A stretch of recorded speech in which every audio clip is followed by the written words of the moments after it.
Mirror Talk, the language of the nervous system, Episode 2, the silent treatment. When silence becomes speech, welcome back to Mirror Talk, the language of the nervous system. This space exists for anyone ready to listen beneath words, to trace how language, tone, and silence mirror the body's internal state. Here we don't chase perfect phrasing or performance, we practice awareness. We study the conversation between sound and state, between what's said and what's sensed. If you're new, Mirror Talk sits within a wider constellation of projects, each exploring the relationship between consciousness, communication, and embodiment. The Inversiverse, where we examine perception, indoctrination, and control, how belief systems shape reality and how awareness reclaims authorship. The Unfiltered Human on the Fringe, where we give voice to the shadow emotions culture teaches us to hide, a raw, reflective dialogue with the parts of self exiled by shame. The Body Knows, a series exploring physiological wisdom, how sensation, posture, and movement hold memory and truth beyond cognition. The Linguiverse, our map of language itself, its origins, structure, and power to cast spells, shape thought, and store emotion. The Linguiverse presents the Shadow Spectrum, a branch that decodes the hidden dialects of the psyche, envy, anger, shame, lust, guilt, apathy, control, the emotional undercurrents of survival. And now Mirror Talk, the language of the nervous system, where those inquiries converge, translating theory into lived practice, exploring how tone, syntax, and silence reveal and reshape the body's story. Together, they form one inquiry, how we speak ourselves into being and how, through awareness, we can speak safely back into our systems. Today, we turn toward one of the most potent and misunderstood forms of communication. Silence, specifically the silent treatment. This isn't the stillness of rest or meditation. It's the quiet that follows rupture, the unspoken sentence that says, "You no longer matter here." It's the unanswered message, the cold shoulder, the friend who vanishes after conflict, the parent who withdrew affection to enforce obedience. To the nervous system, such silence is not neutral. It is information often encoded as threat. Our task in this episode is to decode that signal, to ask, what does my body hear when it hears nothing? What stories fill the void? How can I translate silence without collapsing into it? Silence is a nervous system event. Before the mind builds narrative, the body reacts. A breath catches, the chest tightens, eyes drop, pulse slows, jaw locks. These are not personality quirks. They're physiological sequels to perceived exclusion. From a polyvagal lens, unresponsiveness registers as a rupture in social safety. When our bid for connection meets absence, the system toggles between sympathetic charge, anxious pursuit, over-explaining, fawning, and dorsal withdrawal, numbness, fatigue, dissociation. The mirror linguistic hypothesis, MLH, frames this as a broken feedback loop. Language is a mirror, it reflects presence. Remove the reflection and identity falters. The nervous system language NSL model extends this. Silence is still syntax. Every pause, delay, or disappearance speaks. It signals overwhelm, defense, avoidance, or control. Yet to the receiver, especially one shaped by conditional love, it often translates as defect. A universal scene, picture it. You reach out, a message, an apology, a truth. Minutes pass, hours, days. The space between sending and response becomes a hall of mirrors, each reflecting a doubt. Your body keeps time differently now. Every vibration of the phone spikes cortisol. You reread what you wrote, scanning for error. In reality, the other person may be processing, protecting, or paralyzed. But absence rarely arrives unlabeled. We stamp it with meaning drawn from history. Silence doesn't merely happen to us, it awakens us, returning us to the first rooms where quiet meant disconnection. Decoding the pattern silence as punishment is often learned in childhood. Caregivers who withdraw attention teach that love is conditional. Schools reward compliance with good quiet. Religions sanctify suffering in stillness. Workplaces equate voice with risk. Thus, many adults confuse suppression with peace and distance with dignity. We internalize, speak and you'll be left. So we preempt abandonment by self-silencing. But regulation isn't repression. A chosen pause differs from a forced one. The first co-regulates, the second isolates. Mirror Talk invites discernment. When does my silence heal and when does it harm? Why this matters. Humans are dialogical beings. We calibrate safety through response, eye contact, prosody, acknowledgement. Remove these cues and the social brain spirals into uncertainty.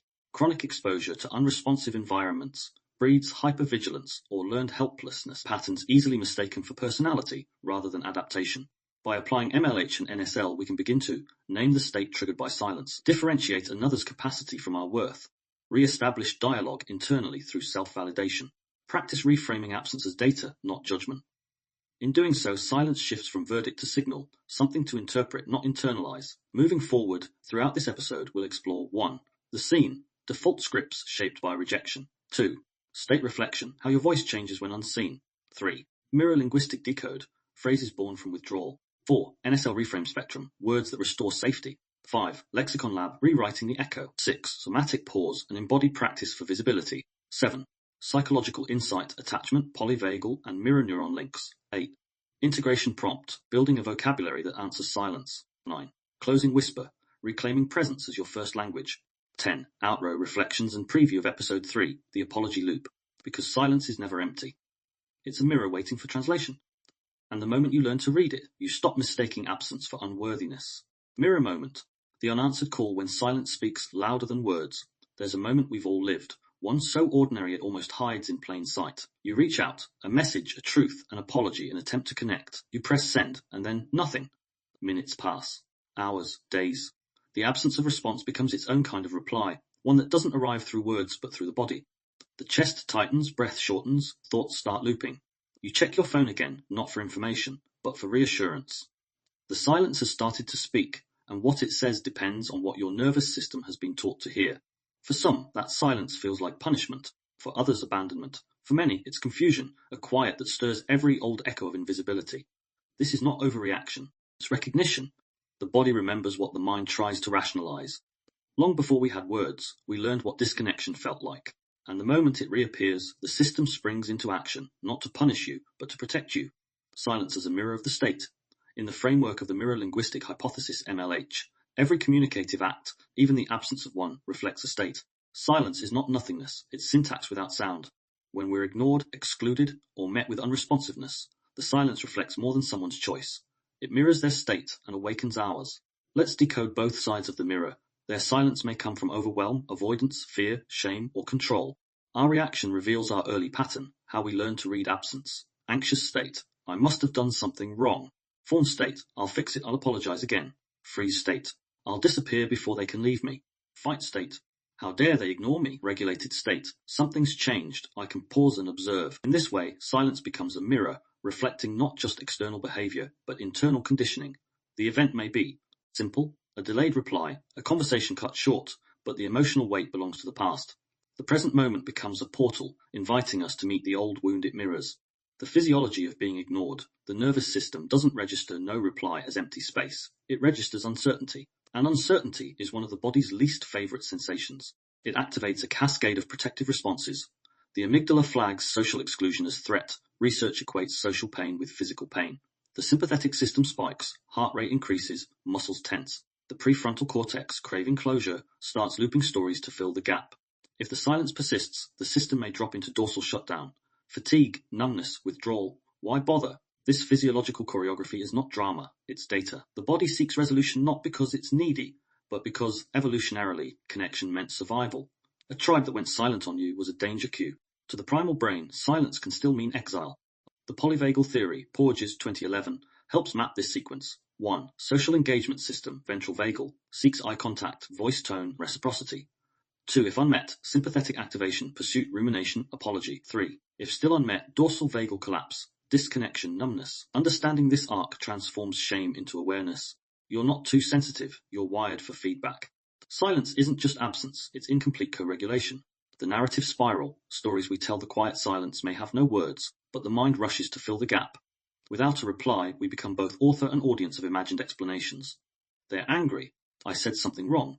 They don't care. I'm not worth the time.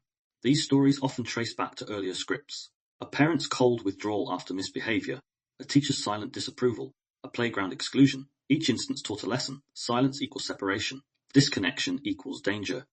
So when an unanswered message lands today, it's not just this moment we're reacting to. It's every moment that taught us to equate quiet with rejection.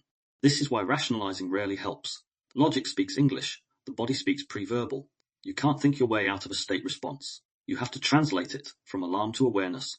Silence in the digital age technology amplifies absence. In analog times, distance and delay were normal. Now, instant delivery creates expectation. A seen notification without a reply doesn't just indicate delay, it implies decision. We're more connected than ever, yet never more haunted by ghosting. Digital silence compounds emotional dissonance. Temporal distortion, minutes feel like hours. Narrative projection, every ping or lack thereof fuels stories. Visibility paradox, their activity elsewhere, posting, liking, deepens the sting. In MLH terms, this creates linguistic vertigo. Constant input with intermittent response. The dialogue becomes uneven, and so does regulation. The nervous system, conditioned by immediacy, now conflates delay with devaluation. The solution isn't to demand constant contact, but to rebuild internal regulation, learning to hold uncertainty without collapse. Presence with yourself must precede presence with others.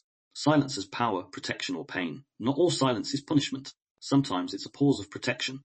We need to differentiate between three kinds of silence. Silence as power, used to control or coerce. Withdrawal as manipulation. 2. Silence as protection, boundaries of overwhelm, pausing to regulate. 3. Silence as pain, emotional paralysis. The voice disappears under threat. NSL teaches us that the intention behind silence shapes its impact. When used consciously, silence can regulate. When used reactively, it can rupture.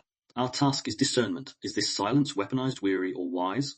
Ask yourself, am I being excluded or is the other dysregulated? Am I withholding voice or preserving energy? Is this quiet healing or is it avoidance? Through this lens, silence becomes diagnostic, not definitive. The echo chamber. When silence triggers silence often, when someone goes quiet, we mirror them. If you grew up in environments where speaking your truth led to punishment or dismissal, silence feels safer than voice. So you withdraw too, not from choice but conditioning.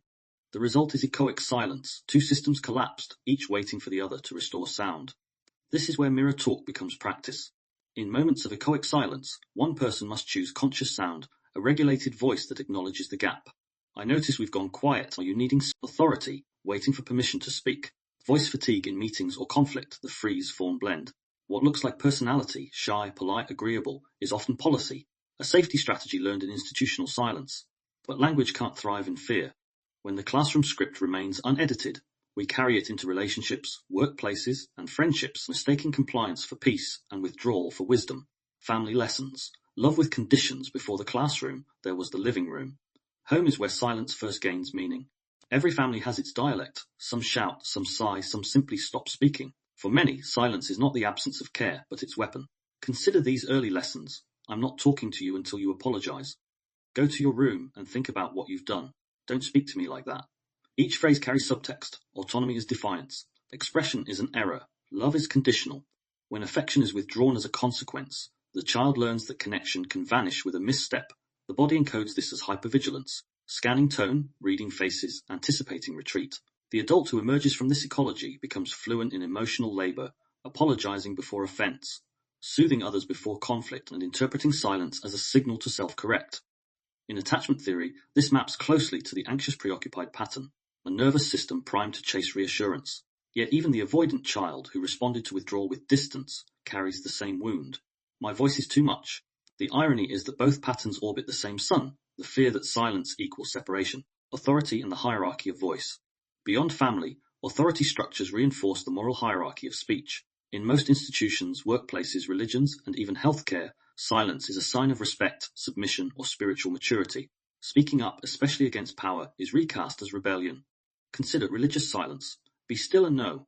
Holiness through hush. Corporate silence. Keep it professional. Emotion is excess. Medical silence. Patient compliance as virtue. Questioning as threat. Each domain reinforces a split. Authority speaks, subordinates listen. Over time, the nervous system confuses quiet with worth. When you've been trained to equate silence with safety, your body tenses at the sound of your own truth. This is how internalized hierarchies become linguistic reflexes. Tonal minimizing, softening statements into questions, apologetic prefaces. Sorry, can I just say suppression cues, holding breath mid-sentence, lowering volume subconsciously. The mirror linguistic hypothesis, MLH, reframes these as embodied grammar, syntax sculpted by power dynamics. Your sentences tell the story of who was allowed to speak. Cultural codes. The collective script culture writes silence into identity. Every society has rules about who can speak, how loudly, and to whom. In collectivist cultures, silence signifies respect and harmony. In individualist ones, silence can signal disinterest or dissent. In patriarchal systems, women's voices are policed, too loud, too emotional, too frequent. In racialized contexts, speaking out can trigger danger. Silence becomes a shield. For neurodivergent individuals, misreading or breaking these codes can lead to social exclusion, a different kind of silence, imposed, not chosen. The NSL framework views these patterns as state training. Each repeated cue shapes how the nervous system reads social safety. When belonging requires self-silencing, voice becomes risk. This creates a chronic state code mismatch. The body's impulse to express collides with culture's command to suppress. To decode our cultural scripts, we must ask, who taught me what safety sounds like? What tone was rewarded? What truth erased? Whose comfort has my quiet protected? Because silence doesn't just reflect state, it sustains systems, relationship reenactments, playing old roles. The scripts mapping the 4 survival states in speech. To understand our voice, we need to translate the 4 core survival states into their linguistic signatures. These aren't rigid categories, but living tendencies, ways the body learns to speak safety or fear. Fight. The voice as shield. When activated into fight, the voice sharpens. Sentences become short, declarative, and forceful. Volume rises, tone hardens, pauses vanish. Speech becomes weaponized, not always in content, but in cadence. Physiologically, this is sympathetic dominance, energy mobilized outward. The body feels heat, tension, urgency. The aim is control. If I can assert, I can survive. Even if you're not an angry person, you might notice subtle fight cues, interrupting or talking over, needing the last word, over-explaining to secure understanding. This voice doesn't want to harm, it wants to be heard. But when urgency overrides attunement, others may only feel the edge, not the essence. Reframe. The fighter's voice says, I need to matter. Regulation comes from softening pace, lengthening exhale, and widening awareness. Flight.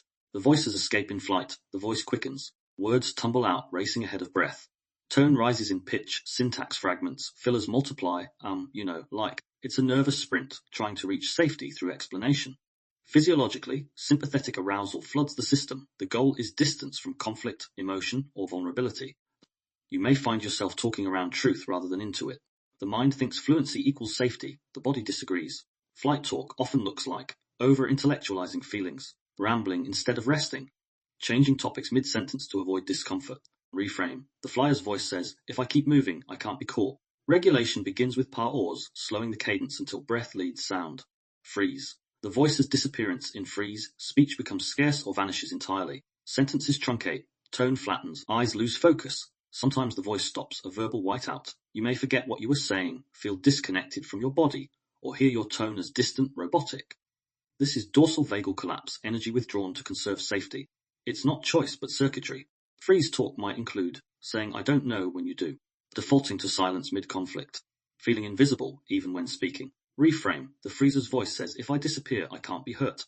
Regulation begins with gentle reconnection, movement, breath, grounding touch before attempting speech. Words return when the body feels present. Fawn. The voice's plea in fawn. Tone softens, pitch rises, endings turn upward. Every sentence seeks approval. Does that make sense? I'm sorry if that's wrong. Speech mirrors the listener's state. Grammar bends to avoid rupture. This is social appeasement, seeking safety through submission.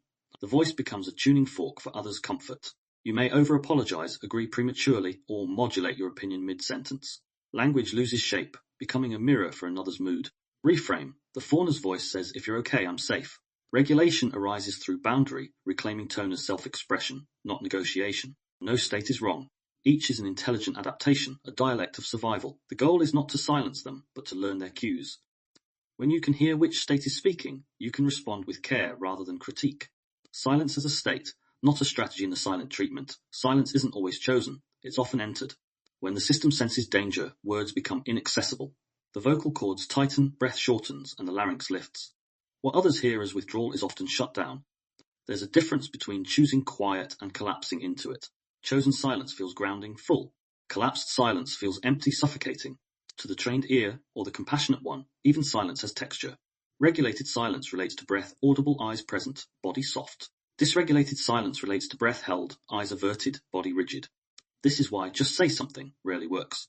Until the body feels safe, the voice remains hostage. Regulation, not reprimand, restores sound. Practice cue. If words vanish, don't force them. Place one hand on your sternum, one on throat.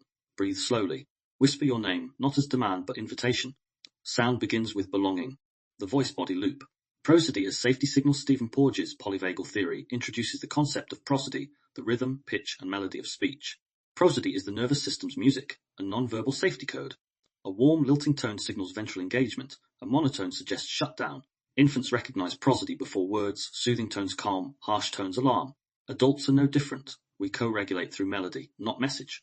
When we speak in monotone, we communicate detachment. When our tone rises sharply, we convey alarm. When cadence slows and softens, we broadcast calm. This means tone can heal faster than language. You can speak kind words in a cold voice and still trigger threat, or whisper firm boundaries in a warm tone and preserve connection. NSL principle. Words wound, but tone heals first. Prosody is pre-verbal empathy. Practice. Say aloud, I hear you, once with tension, once with warmth. Feel how the body reacts, both yours and your listeners'. Safety is not semantic, it's sonic, the inner voice, echoes of state. The dialogue in your head obeys the same state logic as the one spoken aloud. When dysregulated, your inner voice becomes a megaphone for old patterns. Fight, critical, perfectionist, demanding. Flight, anxious, racing, problem-saturated. Freeze, detached, nihilistic, numb. Fawn, apologetic, self-erasing, deferential.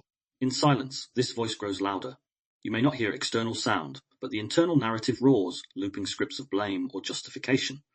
Learning to regulate means changing the tone of your thinking, not just its content. Instead of, what's wrong with me?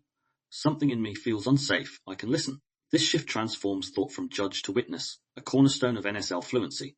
The mirror practice, listening to your own voice. We spend our lives speaking, yet rarely hearing ourselves. Recording or mirror speaking can reveal truths hidden in plain sound. The exercise is simple but profound.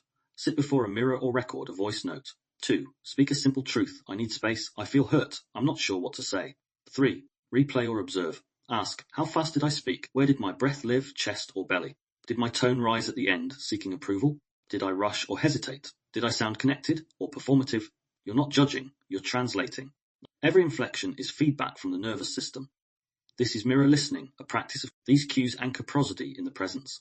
Over time, regulated voice becomes default, not forced calm, but authentic coherence. Remember, regulation is fluency. When breath, tone, and truth align, the nervous system reads safety, both yours and theirs. The collective voice, co-regulation in conversation. We don't regulate in isolation. Every conversation is a duet between two nervous systems. Tone meets tone, state meets state, and together they compose harmony or dissonance. When one voice escalates, the other's body follows. When one softens, both can settle. This is co-regulation in action, a biological dance. In silence, co-regulation collapses. Without feedback, the body guesses, usually toward danger.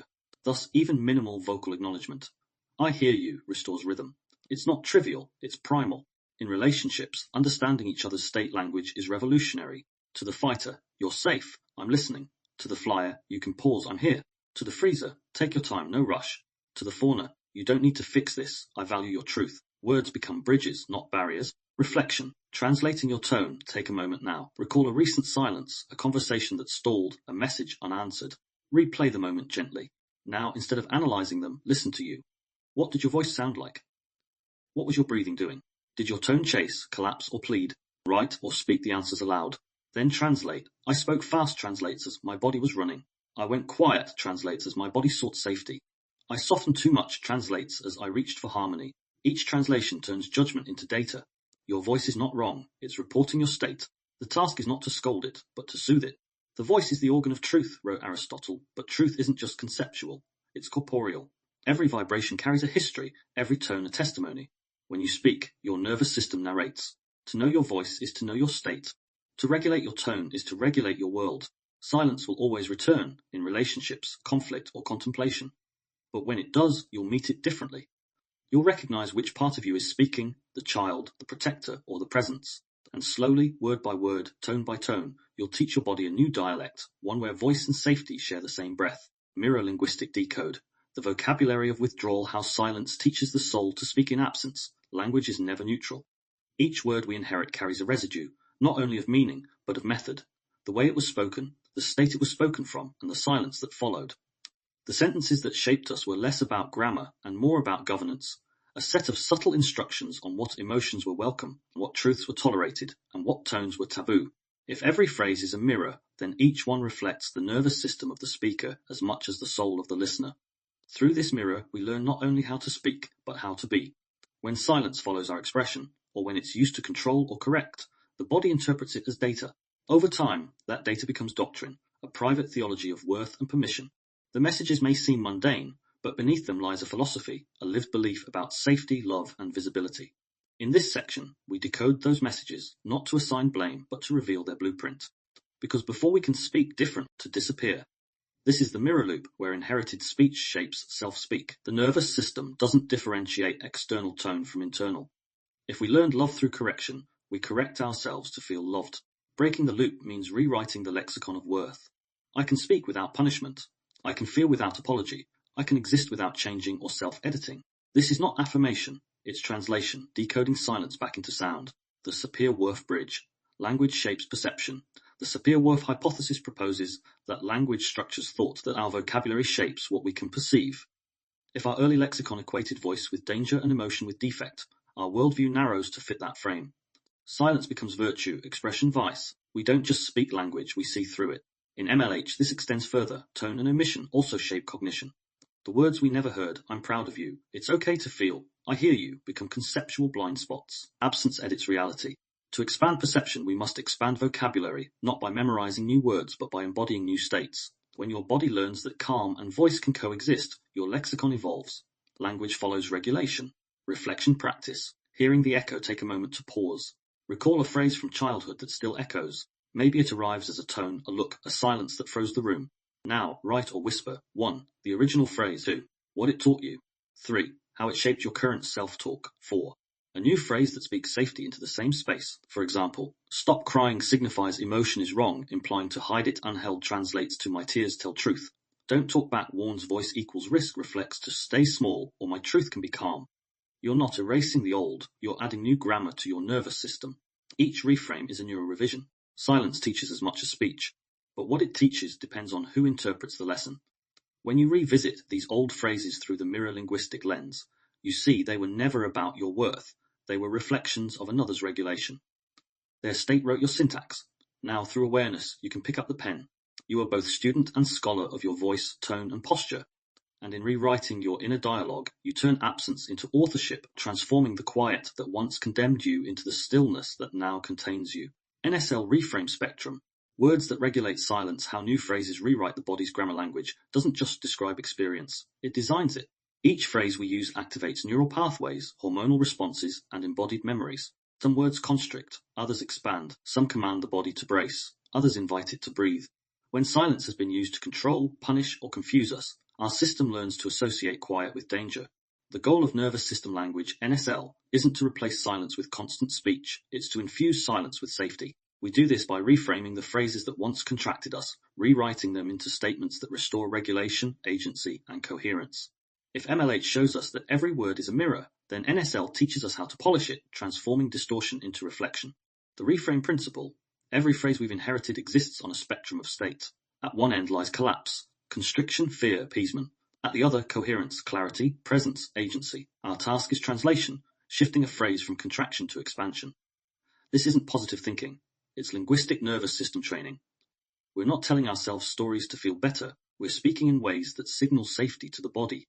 NSL translation formula. 1. Identify the trigger phrase, words that evoke contraction. 2.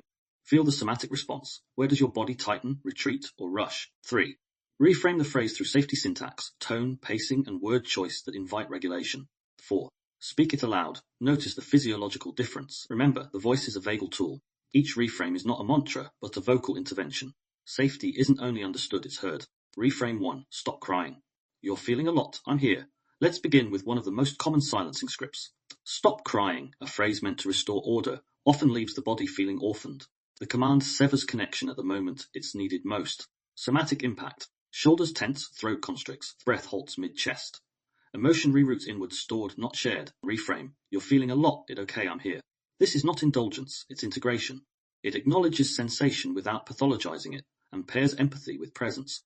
The body hears. Expression is safe, I am not alone in this activation. Application, to self or other.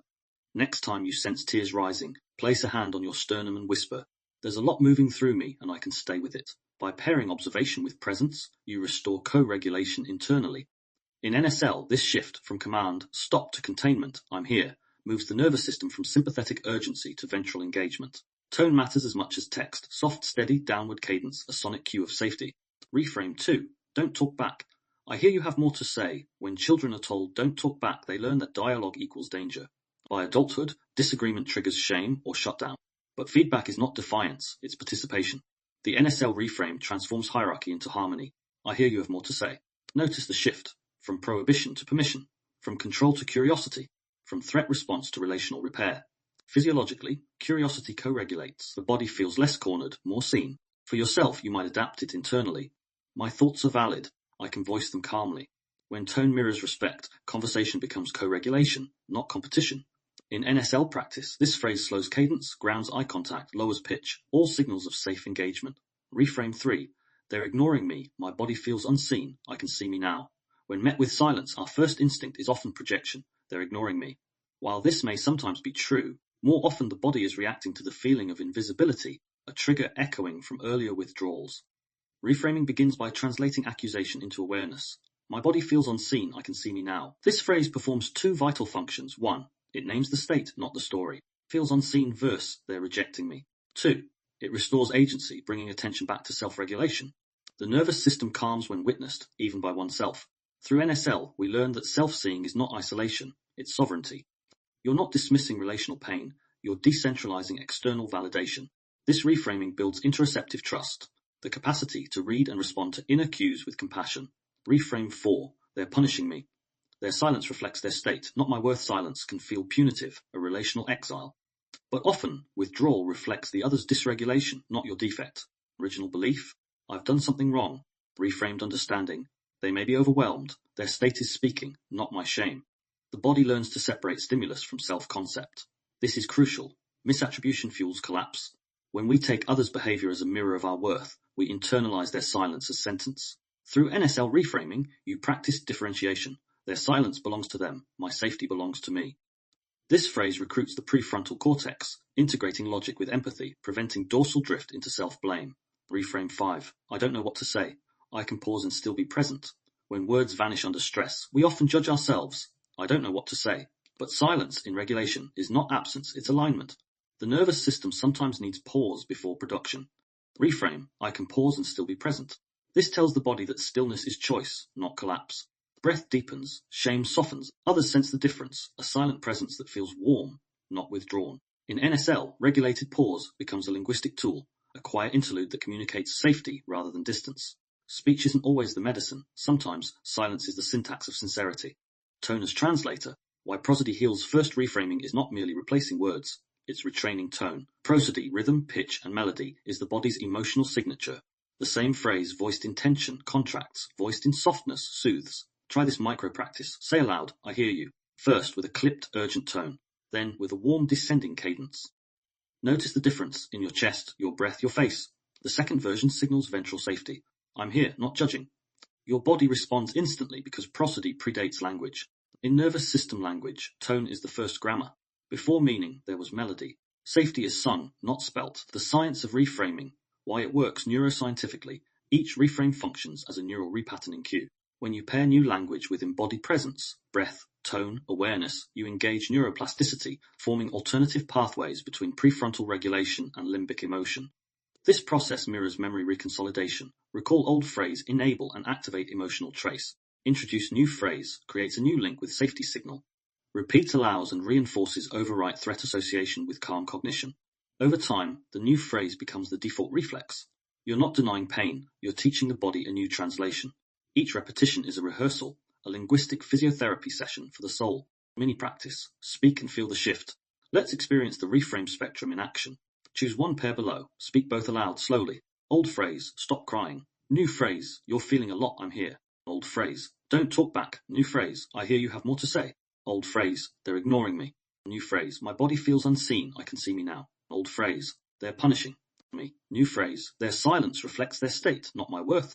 Old phrase, I don't know what to say. New phrase, I can pause and still be present.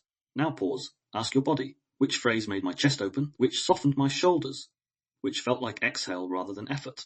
The nervous system doesn't lie, it speaks fluent sensation. Reframes are not about sounding good, they're about feeling true. Reflection, rewriting the reflex. Take a moment to write down one phrase that contracts you, something you tell yourself or hear from others when silence enters. Then craft its NSL counterpart, a sentence that 1. Names your feeling, not their intent. 2. Restores agency to your body. 3. Uses tone and pacing that your nervous system trusts. Read both aloud. Feel the shift, not just cognitively, but viscerally. The goal is not persuasion, it's presence. Each new phrase is a state door, opening pathways where the old words built walls. In time, this practice reshapes your linguistic landscape. Silence stops being a sentence and becomes a sanctuary. Words cease to wound and begin to weave, connecting inner and outer worlds through gentleness, not judgment. Because regulation is learned through repetition, and repetition begins with reframing. Your nervous system is always listening. What will you teach it to hear? Lexicon Lab.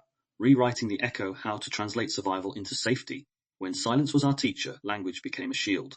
We learned to phrase our feelings carefully, to soften edges, to hold words hostage behind politeness or apology. We built vocabularies not from desire, but from defense. In Mirror Talk, the lexicon lab is where we begin to unlearn, to dismantle those reflexes and build something living, something that breathes with us. Here, language is not a doctrine to memorize, but a garden to tend. Each reframe is a new seed, a word chosen with care, watered by awareness, and grown through repetition. This lab isn't about creating perfect sentences, it's about building trust with your voice again. You're not editing yourself into acceptability, you're evolving your speech into safety. Every new phrase is a nervous system intervention. Every repetition is a rehearsal for presence. What echoes do you hear? Begin by identifying the phrases that still hum beneath your breath, the ones that surface when you try to speak truth, set a boundary, or reach out for help. These are the echoes, linguistic ghosts of past interactions. Ask yourself, what do I say to myself when I'm ignored? What thought arrives when someone withdraws? Words stop me from replying, reaching, or asking again. Maybe it's, I should have known better. They don't care. I always mess this up. I'll just stay quiet. These aren't just thoughts, they're stored conversations. The language of old rooms replayed as inner dialogue. They once helped you survive. Now they keep you small. Translate the state before you rewrite. Decode the state beneath the sentence. Each phrase carries a nervous system fingerprint. Flight phrases rush. It's fine. I don't care. Freeze phrases vanish. Never mind. Fawn phrases appease. I'm sorry, I didn't mean it. Fight phrases defend. Whatever, I'm done. This is state grammar, your physiology scripting your speech. Awareness is the first rewrite. When you name the state, you loosen its voice tremor in confrontation. Frozen silence when ignored. This isn't weakness, it's intelligence. Your body learned to manage exposure by closing the gate. But healing begins by gently reopening that gate, not by force, but by presence. The throat doesn't need to be pushed open, it needs to be trusted open. That trust begins with attention. Preparing the pause, you don't need special conditions, only curiosity. Sit or stand in a way that allows the spine to lengthen naturally. Let the feet meet the ground, solid, supportive. If possible, soften your gaze or close your eyes. Place one hand on your chest, one on your throat. Notice warmth, tension, pulse, maybe nothing at all. Whatever is here is information, not instruction. You're listening to a living language, the nervous system's syntax. Now take a slow inhale through the nose, letting the breath travel low, as if filling your belly, ribs, and chest in one soft wave. Exhale gently through the mouth with a quiet sigh. Allow the jaw to relax, the shoulders to settle. If a thought arises, let it pass. You're not here to analyze. You're here to feel the shape of your silence. Whisper the anchor now. On your next exhale, whisper, my voice belongs here. Notice what happens inside and around. Does the throat soften or resist? Does emotion rise or retreat? There's no correct response. You're observing the nervous system's dialogue. Repeat slower. My voice belongs here. This phrase is both mantra and mirror. Each repetition reaffirms existence through sound. You're teaching your body that voice is not threat, but homecoming. If you feel tears, let them come. They're not interruption. They're translation, silence finding syllables. Listening to the silence after whispering, let quiet return. Don't rush to fill it. This stillness is not the silent treatment you once endured. It's integration, a silence chosen, not imposed. Feel the difference. The old silence constricted, this one expands. The old silence shamed, this one soothes. The old silence isolated, this one integrates. Your throat, once a corridor of suppression, can become a hallway of harmony where silence and sound coexist. This is somatic bilingualism, learning to speak and rest with equal fluency. The vagus connection, voice as regulator physiologically, the vagus nerve runs through the throat, linking voice, heart, and gut, the triad of truth. Each exhale, each hum, each gentle whisper vibrates this pathway, sending messages of safety to the body. When you hum, sigh, or speak softly, you activate ventral vagal tone, the state of social engagement and calm connection. When you clamp down or hold your breath, you reinforce defensive tone, the state of freeze or flight. By practicing somatic pauses, you retrain your voice to become a regulator, not a reactor. Every breath and word becomes a bridge between physiology and psychology. This is the essence of nervous system language. Tone teaches safety before meaning does. You're not forcing calm, you're translating it through vibration. Practice. The throat as threshold, let's integrate. Follow these steps slowly, no music, just awareness. 1. Ground. Feel your feet solid, supported. 2. Touch. Hand on chest, hand on throat. 3. Breathe. Inhale gently through nose. Exhale softly through mouth. 4. Whisper. My voice belongs here. 5. Pause. Feel silence, warmth, or movement. 6. Repeat. Once more, slower, deeper. As you finish, open your eyes or lift your gaze. Notice how the air feels, how your body sits, how your mind listens. You've just turned silence into sanctuary. You've spoken to the part of you that thought safety was somewhere else. Integration insight. The throat is more than anatomy, it's a threshold between suppression and selfhood. Each time you bring awareness here, you reclaim a wordless truth, that your voice was never the problem, only the pauses that punished it. You're not forcing articulation, you're restoring permission. You're not demanding fluency, you're remembering frequency, the sound of your own belonging. Each whisper is a step, each pause a passage, each breath a bridge. Your voice belongs here, not because it's perfect, but because it's alive. Psychological insight. The science of the spoken self, how silence shapes identity, voice, and nervous system safety. When silence becomes a pattern, it doesn't just pause conversation, it programs cognition. It teaches the body what to expect, the mind what to believe, and the voice what to withhold. The experience of being ignored, dismissed, or punished through withdrawal isn't merely emotional, it's neurological conditioning. Over time, the nervous system begins to speak the same dialect as the silence that raised it.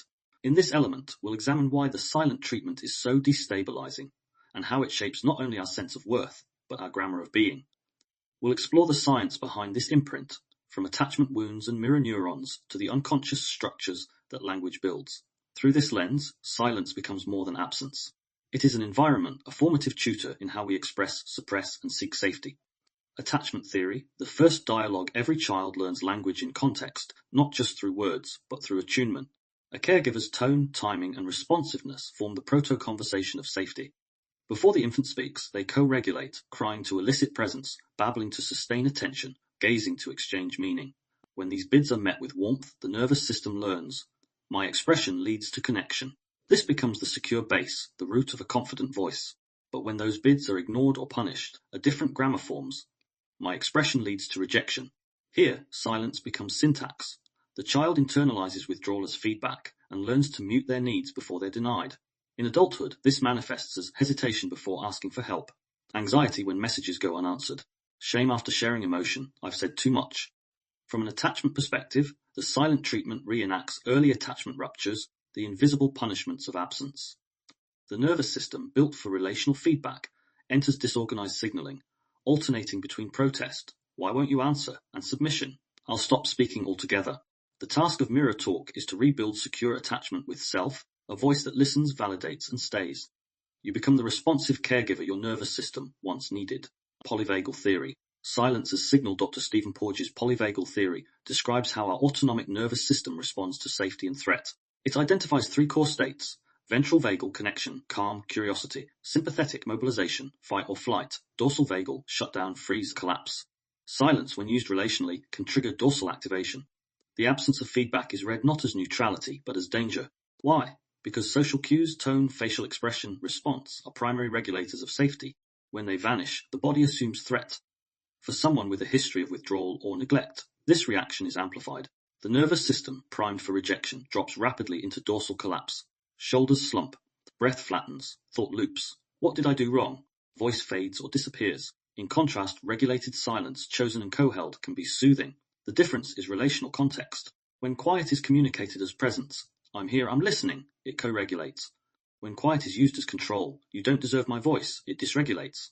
This distinction is the essence of nervous system language. It's not the sound, but the state behind the sound that speaks.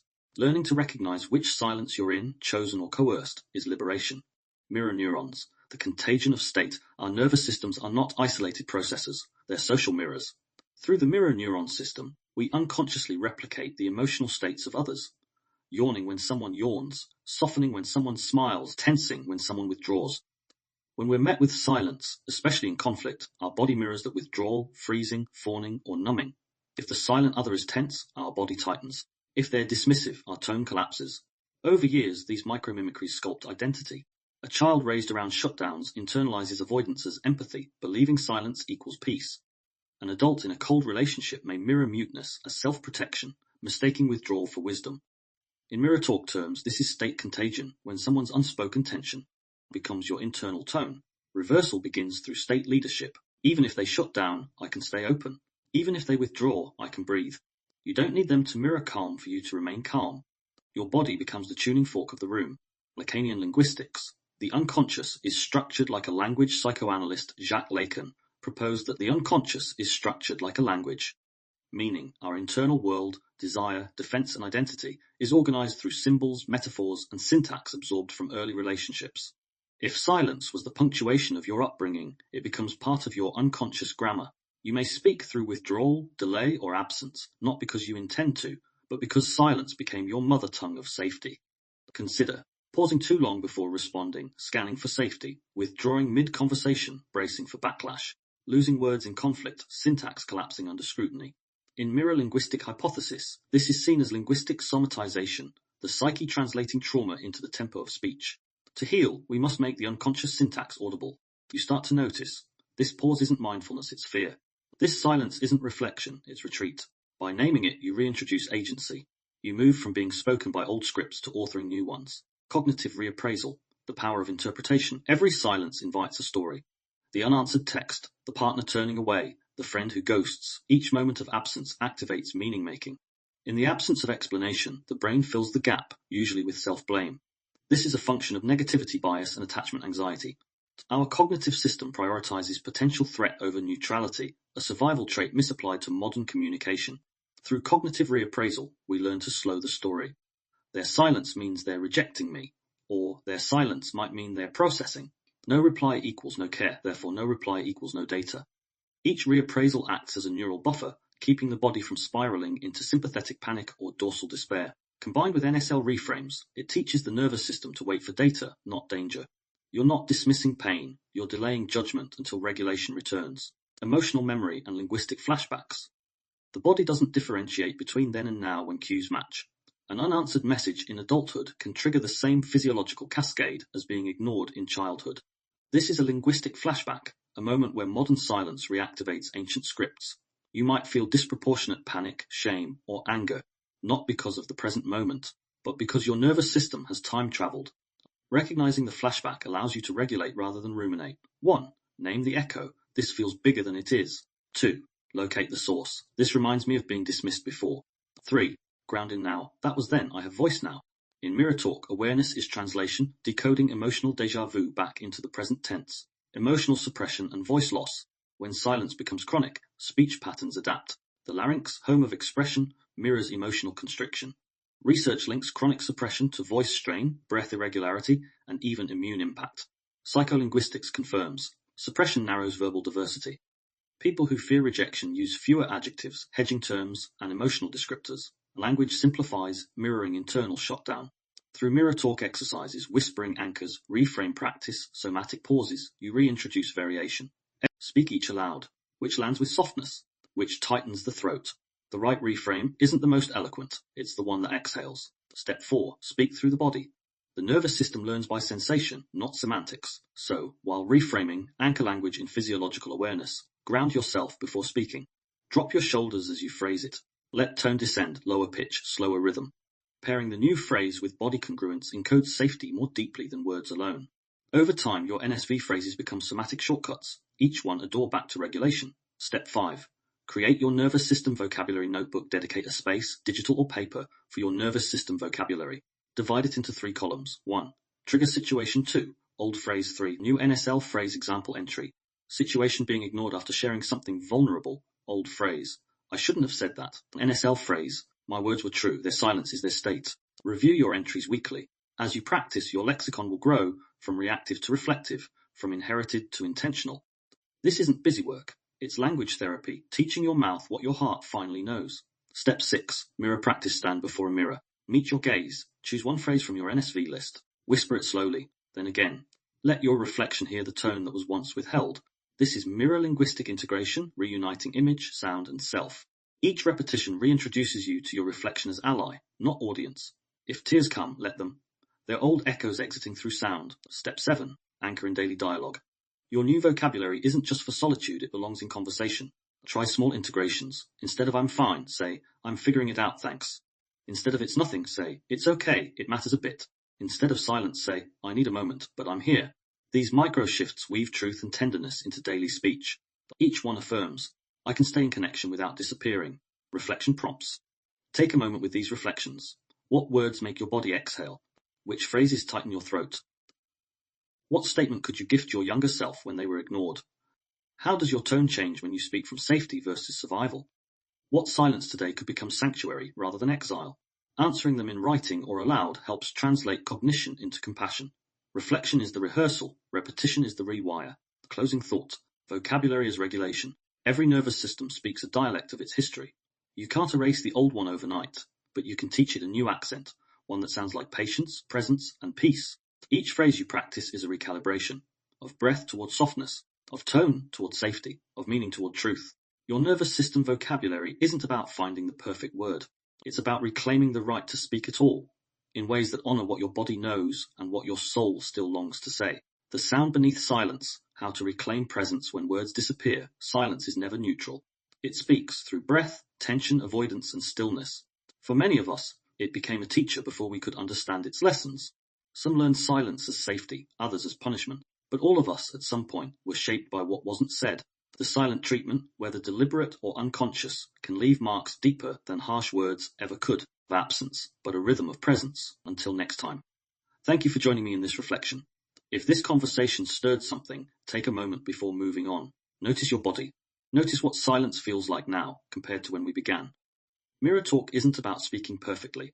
It's about hearing honestly, learning the signals your nervous system sends and choosing words, tones, and pauses that keep you safe, real, and whole. In this episode, we explored how silence can wound and how awareness can transform it into sanctuary. In our next episode, The Apology Loop, will explore the other side of the spectrum. When we use words to chase safety, we'll unpack over-apologizing, guilt scripts, and how to repair without self-erasure.